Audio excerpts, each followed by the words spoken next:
Well, hello and welcome to the Movie Paradise. I am your host, Nathanael Molnár, and this is Movie Night Tonight. Every single week here, we watch a new film and we discuss it in depth, with each month having a new theme. We are currently in the month of February, which is our month of romantic comedies, and the movie we're discussing tonight is 1989's When Harry Met Sally. I am your host, Nathanael Molnár. I'm joined by a great panel today. With me is Julia Spots. Hi, Nathaniel. Matt Smith. Greetings. And Connor Murphy. Hi, I thought this was the Dawn of the Planet of the Apes show. I think I might be in the wrong place. That's in the other building. Oh, okay. I swear I've heard this before. Yeah. Deja vu. Yes, Yeah. Deja vu. So, how about, let's start off this discussion by going around and saying what our first impressions of When Harry Met Sally are, starting with Julia. I told you guys about this last night. My dad always references this movie to me. I've never seen it, but I don't want him to explain it to me, so I say, yeah, I know that part. That's how I've always felt about this movie, but I like it now. I think it's a very good movie, having seen it for the first time. Yeah. Matt Smith, first impressions. I liked it. I wasn't 100% sure how I was going to feel about it because for some reason the name romantic comedy makes it seem like I'm not going to be interested in it. But it was really good. I really enjoyed it. Connor. Despite my feeling that romantic comedies were the superhero movies of a previous era that were just overpopulating screens everywhere, I thought this was a pretty good one. And indeed, as the title suggested, it told the story of a time when Hallie met Sari. Hallie met Sari. Hallie met Sari. So this is I think this is my second time seeing this film. And I am a very big fan of the romantic comedy genre myself. I love romantic comedies, and I think this is one of the best, if not the definitive best romantic comedy made. I think this movie is just fantastic. I think it really goes down to the great performances and characters brought to life by Billy Crystal and Meg Ryan. I think the direction is fantastic. This is such a smart script. It's very well written, very witty, and just very well paced. It's very charming as a film. Mm-hmm. It's a very charming movie. The comedy all works. I think just across the board it delivers, and I really love this movie. My only complaint is I wish Joe Pesci played it instead of Billy Crystal. Not Hilly Crystal. Not Hilly Crystal. No. Wrong. He was too busy starting. Now here's what I want to see. Yeah, he was. Billy Crystal and Joe Pesci. Oh, yeah. So Joe Pesci plays the Meg Ryan character. Out of the picture. Yeah. We're thinking progressive at WXPL. When Harry met Pesci. The whole movie is about him complaining about how men can't be friends. So let's start off this discussion because this is the first episode of our month of romantic comedies, I want to start with, let's define the romantic comedy genre a little bit. Let's talk about, and Connor alluded to some of his thoughts of romantic comedies, but I want to get the full panel's thoughts on before you saw When Harry Met Sally, what were your impressions of romantic comedies in general? I think romantic comedies are predictable. I think they could make you laugh once or twice. I don't very easily laugh at TV or movies, though, so they do pretty well. And they have to have a main romance aspect that almost always they're not, like, a thing in the beginning. Like, that's the whole romantic comedy trope. Yeah. Yeah, person meets person, people are happy, people are sad for a little bit, and then they get over it, and then they're happy again, and movie ends. Yeah, exactly. I think it's a little too, okay, we're good. Now problem. Fix problem. Fall in love. Good. Kiss, fade to black. Exactly. And Roll credits, baby. And I think that's why Harry Met Sally works so well, because it defies the genre conventions. It really, I find it funny that since this is referred to as the quintessential romantic comedy, it goes so against the typical formula of romantic comedies. So this isn't about a romance. This is about a friendship and how it evolves over time, how these characters grow throughout their lives and what they're like over this spanning of decades, and how they grow and how they evolve in their thinking and who they are as people. And I find this really interesting that the writer, Nora Ephron, she was talking about the script and how in a lot of romantic comedies, there you have the relationship between the two main characters, but there's some sort of external conflict that also makes things difficult. When Harry Met Sally, there is no external conflict. The only thing preventing them getting together is their own problems, is themselves. And it's all about, and once you remove that external conflict from the story, all you really have are just two characters who are constantly getting in the way of themselves. And so what this film becomes is really an exploration of these characters. It becomes rather introspective, and it just focuses on who these characters are and fleshing out more and more about how they think. And I think on that level, When Harry Met Sally is just really a special movie. Nathaniel, I am so glad that you can look into things like this, because I looked at this movie and I said, haha, the funny man and woman hate each other, but now they love each other. And that's what I got out of things. And you just moved me. I'm glad. What if I started crying in the studio right now? I wouldn't know how to take it at first. I mean, that's why they paid Nathaniel the big bucks, right? Yeah. No. These are actually played at like yoga sessions to make people as calm as possible. It's 2 hours of Nathanael Molnár.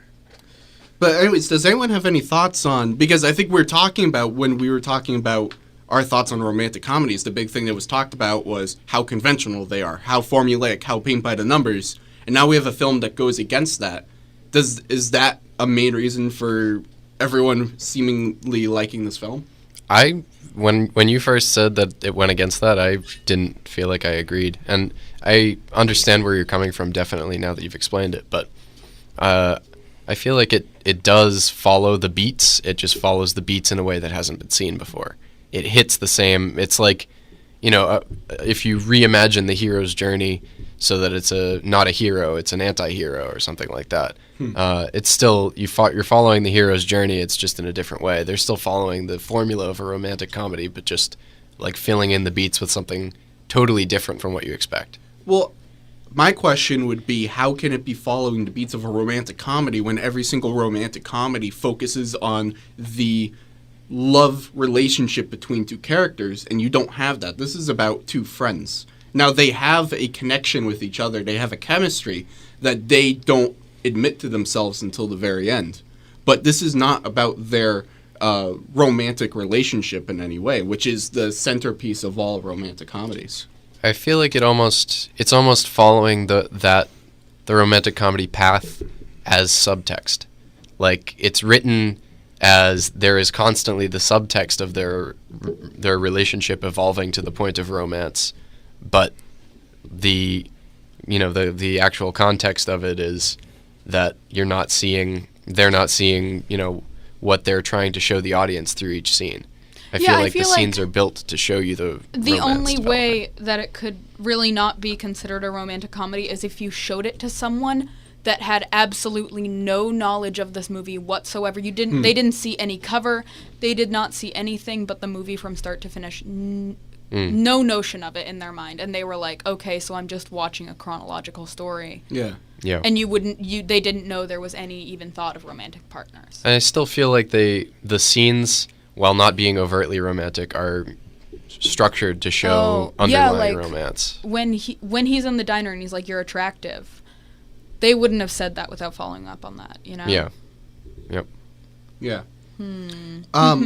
So I can agree with that, and I think what makes this movie, and I would still say this is a romantic comedy. What I was saying was not suggesting that this isn't a romantic comedy, but rather I think the film takes the tropes and the cliches and the conventions of a romantic comedy, and it really initially strips it down to the bare essence of what that story is. Yeah. Boy meets girl, that kind of basic plot structure, and then rebuilds it from a very completely different perspective. Because I think this movie is speaking to human beings in general. It's interesting to know where this story comes from. It's a very personal story to director Rob Reiner and writer Nora Ephron. Nora wrote the film. but Rob was very heavily involved in the story and the characters and everything. Rob was coming off of a very messy divorce, and he was severely depressed. Like, he was at one of the lowest points of his life, and he was going through this for years, and he was thinking to himself the whole time, I want to explore this in some capacity in a movie. And then he met Nora, and he suggested this idea that he had this idea for two friends who meet and become friends, and eventually actually in the first draft of the script, they didn't get together. They didn't fall in love. It just I would ended. have preferred that. See, I like it because I think it's, a side note real quick, I think it just emphasizes that the whole film is showing they are supposed to be together, but they cannot recognize that themselves. They're kind of blind to it, no matter how many signs the universe shows them that, hey, you guys are supposed to be together. Yeah, I feel like all I want is them to get over the whole, after they have sex, so I wish they could have just, like, gotten over it and then they were just best friends.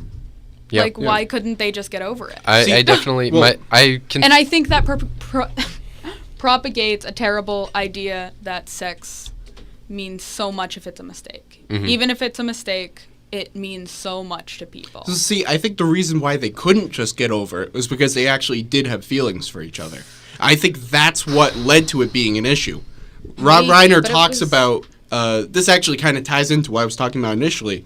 When Rob Reiner talks about the story that he proposed, he said, I want to have a story about a man and a woman who become friends, and they decide because they're friends there's not going to be any sex because that would ruin the relationship. And then they have sex and that ruins the relationship. And that was the movie he proposed. And I think we can definitely see how that plays out. Yes. And I can also see how he thought of that because of a messy divorce. I think I almost think of this as a nitpicky issue with this film, even though it's kind of I really liked the movie, but I have an issue with this basic structure of it, like the basic plot of the movie, and I agree with Julia on that. Like, I feel like we've been force-fed the story of, like, there are people that you're meant to be with, or your life will be better when you're in a relationship, and, you know, things like that. And this is just another, like, they do subvert a lot of tropes, but they don't subvert that one. They still say, yeah, you can't just be really good friends, you have to be in a relationship because you get along so well. Exactly. Yeah. Well, I don't think it's necessarily saying that as a generalization. I think that more speaks to these individual characters. Well, it's just that there are, you know, a million movies that say that. And yeah, it's those individual characters, but it's a million individual characters in a million different movies, you know? Well, and I say, what's the issue with that? I just, you know, it'd be nice to see some movies being heralded that, and there are movies that are like this, of course, but it's nice to see movies that are heralded for showing a friendship that doesn't have to evolve into a relationship. But then, that's talking about a completely different movie. Yeah. That's just saying, I wish this was a different movie, as opposed to talking about what it is as it is. But a lot of it felt like it was building up to a point where it could have just said, and they continue to be friends because men and women can be friends without being in a relationship. But it is a romantic comedy. But it doesn't have to be, you know? But that's what they're making it as. It is a romantic comedy. Yeah. That's what this film is. Which is why I'm saying, that's like saying I have an issue with that. Yeah. Even though that's I like the what movie. you said when we watched Logan. You're like, I think it would be better if he didn't have claws. I was like, well, that's what the movie is. I think that all the time. I think anyone would be better if they didn't have claws. You know, Captain America would be a better movie if he wasn't a super soldier and he was just an average guy. You know, Captain America would be a lot better movie if he had claws. I think almost all characters in film, why they end up together is because they're written to end up together. I've never really taken every movie having them end up in the end being like, oh, there's someone for you.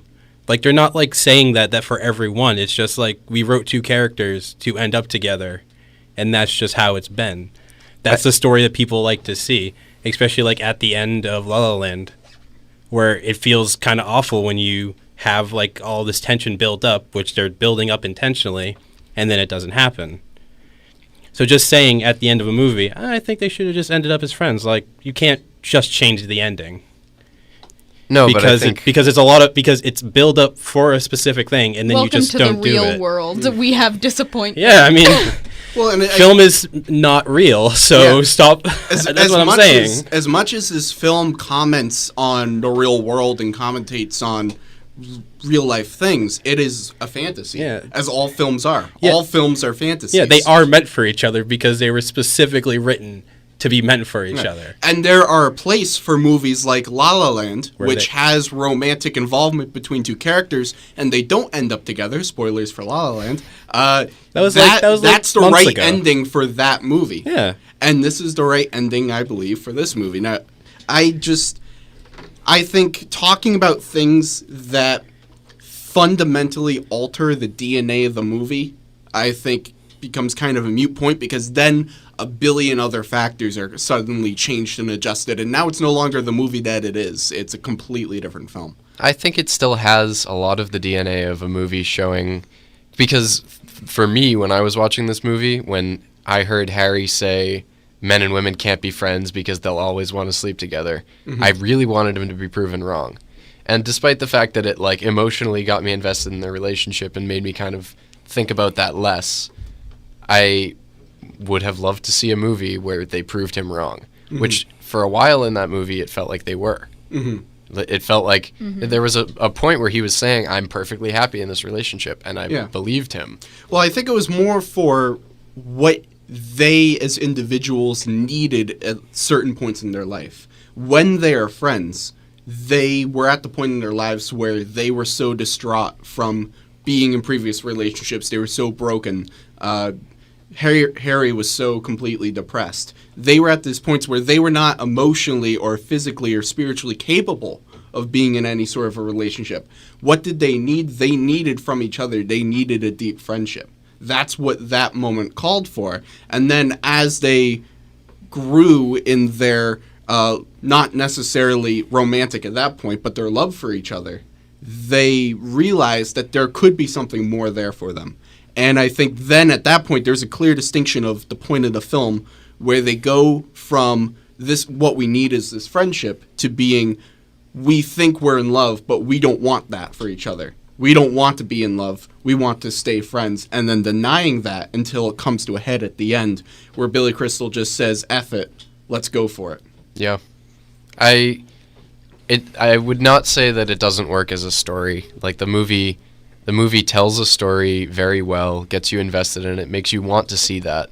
But socially, contextually, in broader society and the movies that have come out, we've just seen so many movies that do that.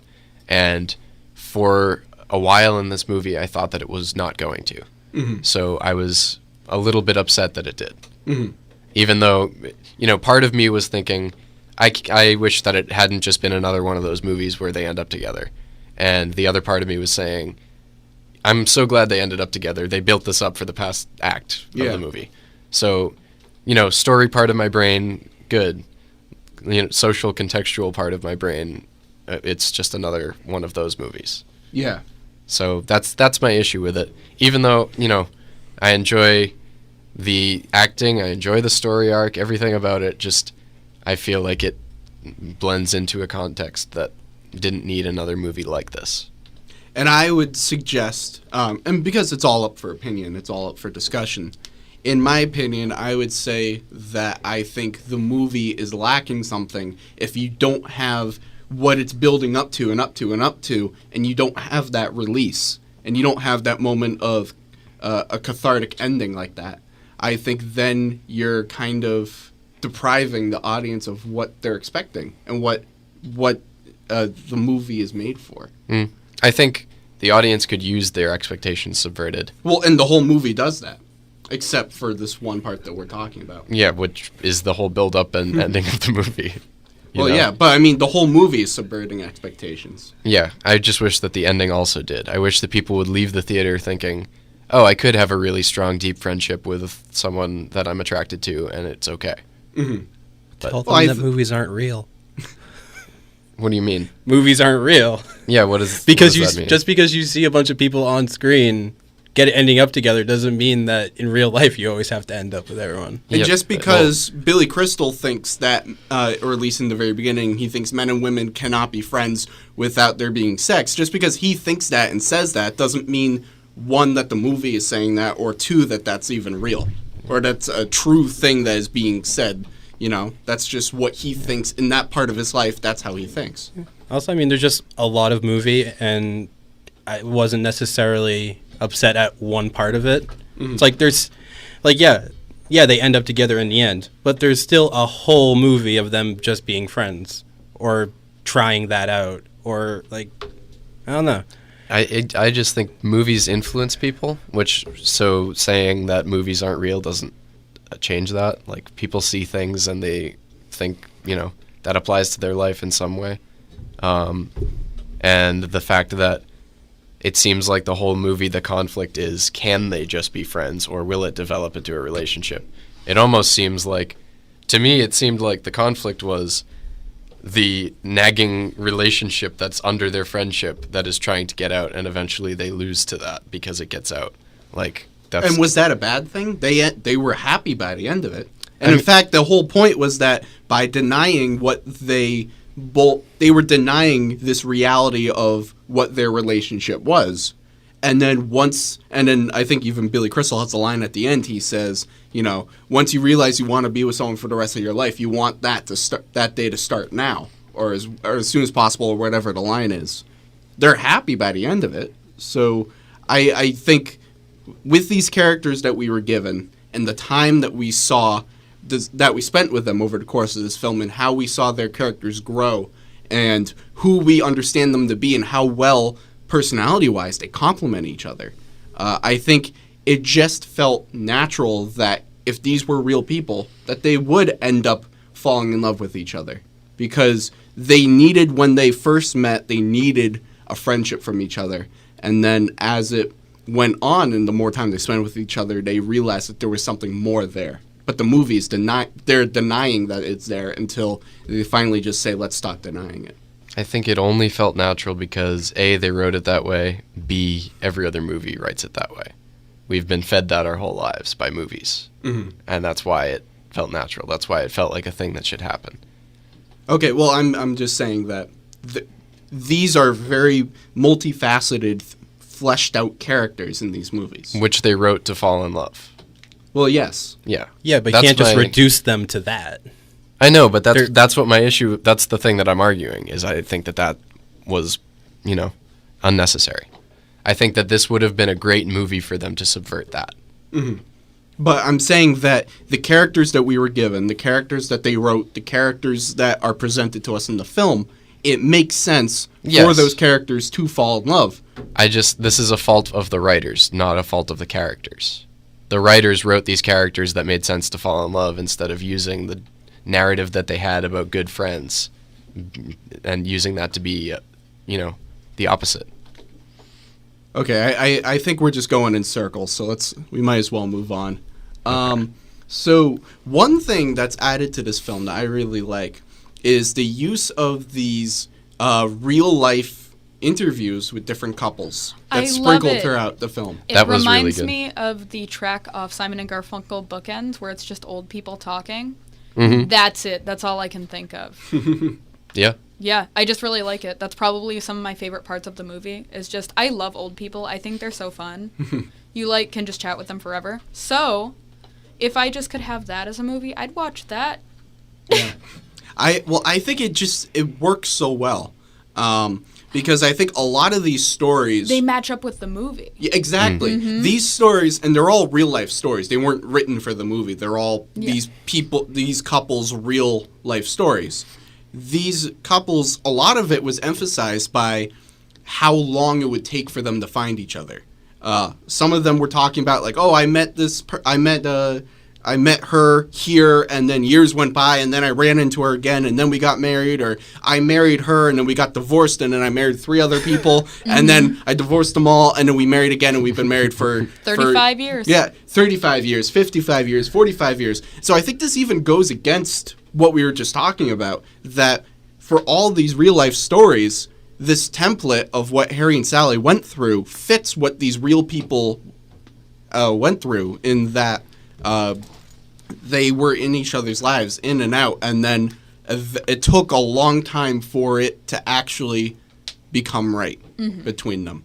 And so I think the use of these, I think it helps break up the film a little bit and helps it add a pace to it, but it also complements the narrative as well. And it kind of, it complements the characters as well that we see. And then I think it's perfect that the film ends with Harry and Sally doing one of those things themselves and talking about their journey of, well, it took us forever to find each other, but eventually it was all right. Yeah, I thought that was a cute ending. I did like that.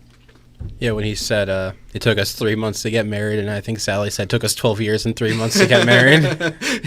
Yeah, that was a great line. Least favorite part of the film was when she was picking the sandwich meat off her sandwich at Cat's Deli, just because it looked gross and made gross sounds. Well, speaking of the restaurant, how great! Probably the most classic scene from this film. And I'll have what she's having is in the AFI's top. Yeah. I say that all lines. the time, but again, to things that aren't that don't match up with it. Yeah. It's another I hardly know her. I find that this scene is so perplexing in terms of how it came to be, because originally there was, well, first of all, this scene was nowhere in the film, and then it came to that. Nora Ephron, the writer, and Rob Reiner, director, were talking, and they're trying to because they were both kind of bringing different gender perspectives to the story. That the Harry was based a lot off of Rob Reiner, and especially a lot of the dialogue in this film comes from dialogue between Rob Reiner and Billy Crystal, because they are. In real life, they're like best friends. They were talking like the whole part in the film where Harry and Sally are on the phone as they're watching TV, talking to each other. Rob Reiner and Billy Crystal did that every single night before they would go to bed. They would watch TV and That's talk adorable. to each other on the I phone. love that.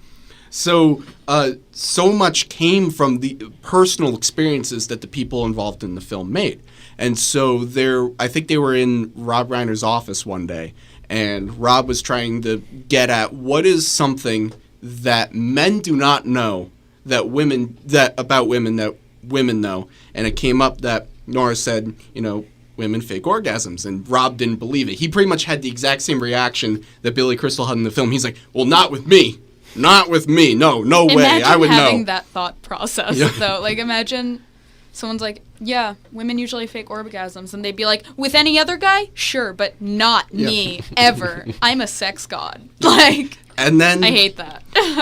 So then they have the conversation. So that the conversation was written, and then they do a table read, and Meg Ryan says, well, what if I fake the orgasm? And then they came up with the fact that it happened in a restaurant.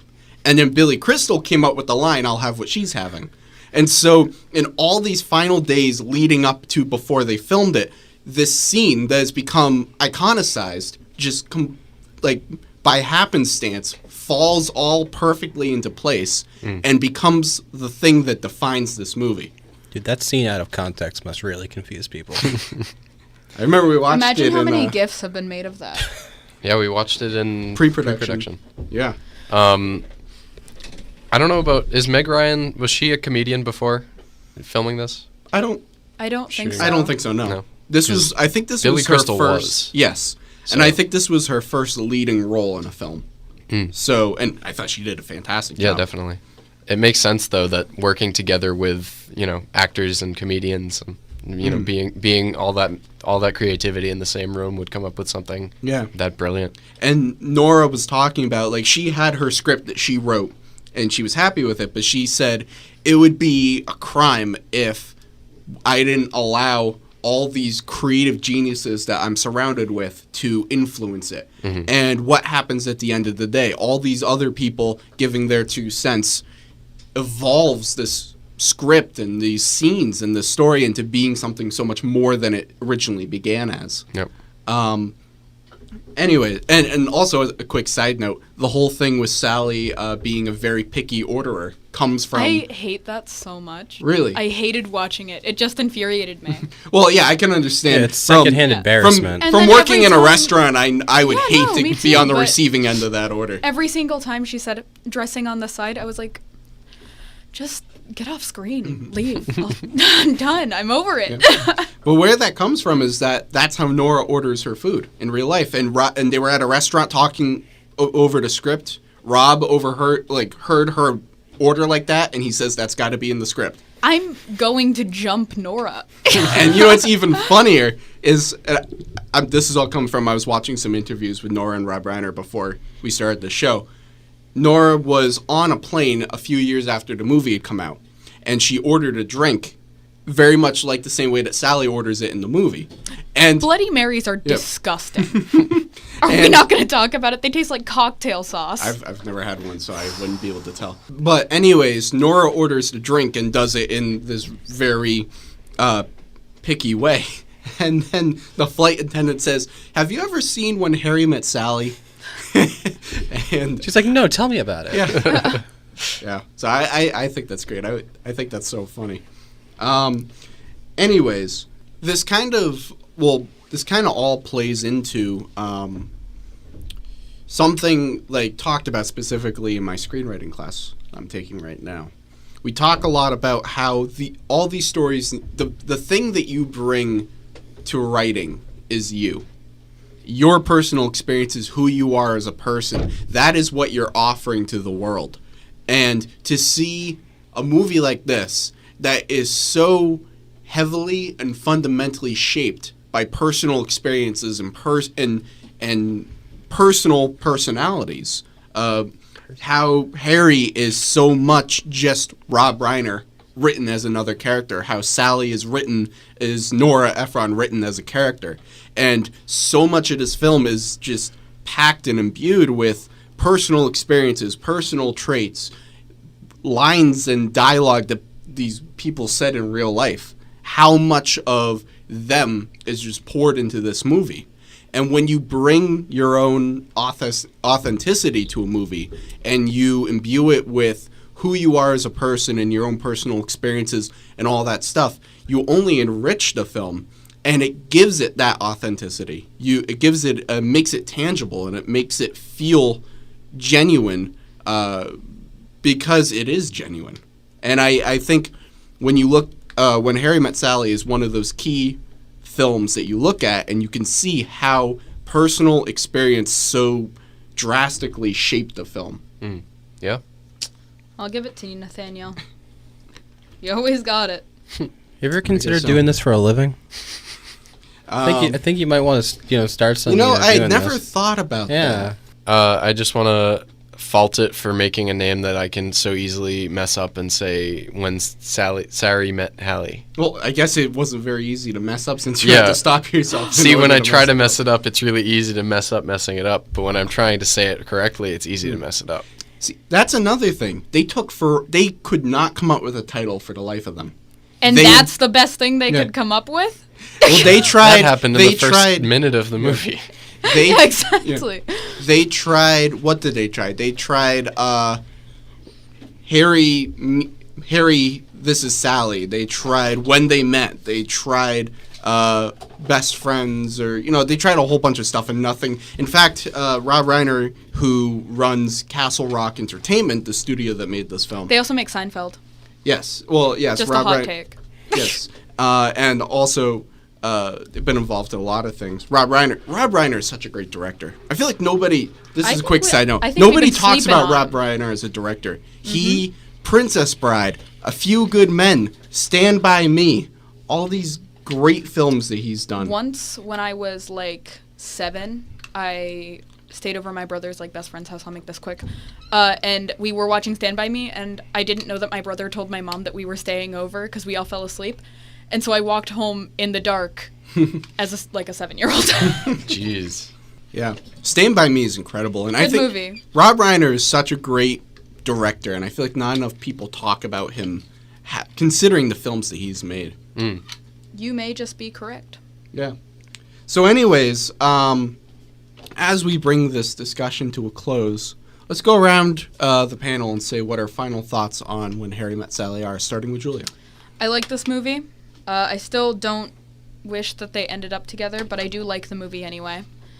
And I'm really glad that I'll finally understand all the jokes my dad makes at me, and I just had to nod my head for 18 years. Matt, final thoughts. I really liked it. I thought it was a good balance between the love story, and it was actually genuinely funny. Yeah. Which is really good for me because I'm It much. did make us laugh. I mean, even if a movie's not good, if it's funny, I'm gonna like it. So, but it was a good movie. Wise words from Matt Smith. Yeah. Yes. I thought this movie was romantic and a comedy. Therefore, it did its job for the month of February. Amen.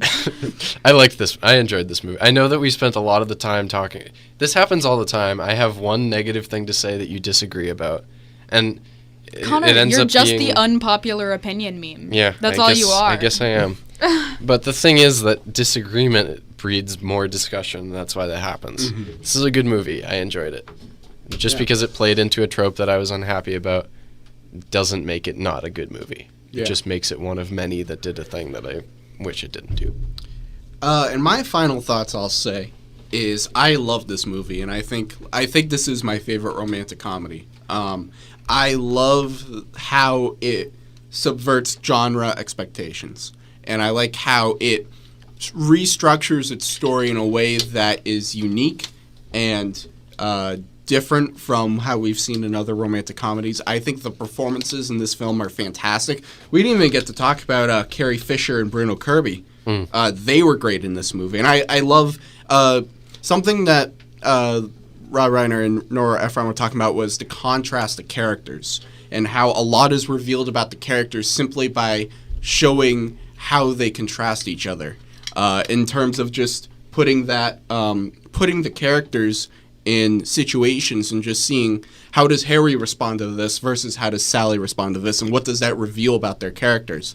And I think it takes very witty writing, as I said it before about Nora Ephron's script. It takes very witty writing. It takes very strong performances and great comedic timing in order to really pull this off. And I think just on all fronts, it fires on all cylinders. And I think this is a really great film that I really appreciate, and I think it's a very charming film. It's a delightful film to watch. Even though it can deal with heavier subject matter and depression and a lot of these other things, it finds a way to still have this cheeriness to it, even when it's dealing with harder things to deal with. And I think that's such a great thing about this film. It deals with real life issues and it deals with real life, but it does it through the sense that it never loses that charm to it, and it never feels depressing even when it's dealing with depression.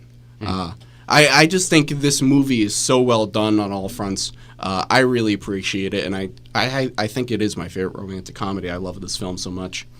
So that's going to bring it to a close for this discussion of When Harry Met Sally. Once again, I'm your host, Nathanael Molnár. I'd like to thank my panel for being here with me. Julia Spots, thanks for being here. Thank you so much, Nathaniel. You are welcome. Matt Smith, thanks for being here. It's always a pleasure, Nathaniel. And Connor Murphy, thanks for being here as well. You're welcome. Yes. So, the next movie we are going to be talking about in our month of romantic comedies is one, it just came out a couple years ago. It's such a good film, though. The guy from Portlandia is in it. Yes. That's all I care about. The Big Sick.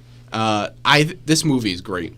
I love this movie. Oh, we watched that last year. Yes. I remember that now. So we are going to watch and discuss The Big Sick. Wait, is it The Big Sick or The Big Sick? Whichever one you would like to interpret it as. Will Burnham's in that Okay, movie. second one, thank you.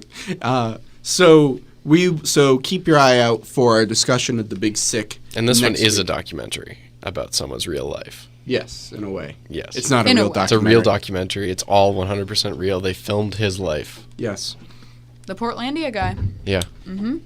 So make sure to like, comment, subscribe for more content. Be sure to follow us on all of our various social medias at Movie Night TNT. That's Movie Night TNT and all of our social medias. You can find the links to every episode of Movie Night Tonight. Every episode's available on YouTube, Spotify, and iTunes. You can check them out there. New episodes are recorded ahead of time and posted on Saturdays. So our discussion of The Big Sick will be dropping next Saturday, so you'll want to keep your eyes out for that. So until we talk about The Big Sick, thanks for listening.